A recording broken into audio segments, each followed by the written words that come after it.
Павелдың Филимонға яҙған хаты.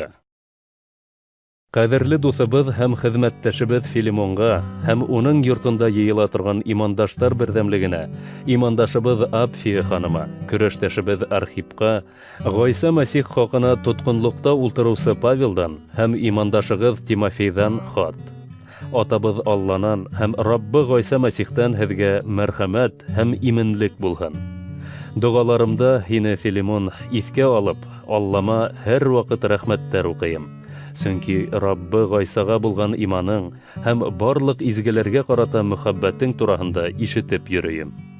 Бөтөнөбөҙ өсөн дә уртаҡ иманың беҙ Мәсих аша өлгәшкән барлыҡ изгелекте тулыраҡ аңлауға килтерһен тип доға ҡылам.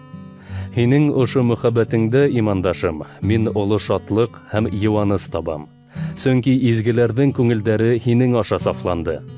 Шуға күрә Мәсихкә һылтанып, бурысыңды үтәүҙе ҡыйыу рәүештә талап итә алһам да, башҡа берәү түгел, мин, Павел, оло кеше булараҡ, әлеге ваҡытта Ғайса Мәсих хаҡына төрмәлә ултырыусы тотҡон, һиңә үтенес менән өндәшәм.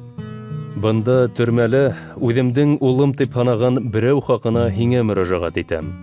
Ул минең аша иманға килгән Анисим. Элек ул һинең өсөн файҙаһыҙ ине. Хәҙер иһә һинең өсөн дә, минең өсөн дә файҙалы. Уны кире һинең яныңа ебәрәм. Ә был минең өсөн бер ағзамды алыуға тиң. Мин уны үҙ янымда ҡалдырырға ла теләр инем. Ул һинең урынға миңә һөйөнөслө хәбәр хаҡына төрмәлә ултырған тотҡонға ярҙам итер ине. Әммә һинең ризалығыңдан тыш бер нәмә лә эшләргә теләмәнем. Изгелекле эшең ирекһеҙләүҙән түгел, ә үҙ теләгең буйынса башҡарылһын. Һеҙҙең бер-берегеҙҙән ҡыҫҡа ваҡытҡа айырылып тороуығыҙ, бәлки һин уны яңынан ҡабул итеп бөтөнләйгә үҙ яныңда ҡалдырыу өсөн дә булғандыр. Һәм ҡол сифатында түгел, ҡолға ҡарағанда өҫтөнөрәк, ҡәҙерле имандашың кеүек ҡалдырыу өсөн. Мин уны бик яратам, ләкин ул һиңә кеше булараҡ та, Раббыныҡы булараҡ та тағы ла ҡәҙерлерәк. Шулай итеп, мине иптәшең тип һанаһаң, уны ла минең һымаҡ күреп ихлас ҡабул ит. Әгәр ҙә ул һине ни менәндер рәнйеткән булһа, йәки алдыңда бурыслы булһа, мине яуаплы тип иҫәплә. Мин, Павел, быны үҙ ҡулым менән яҙам. Ул килтергән зыянды ҡаплармын. Ә һинең бурыслы булыуың тураһында әйтеп тормайыҡ. Һин бит миңә үҙең менән бурыслы.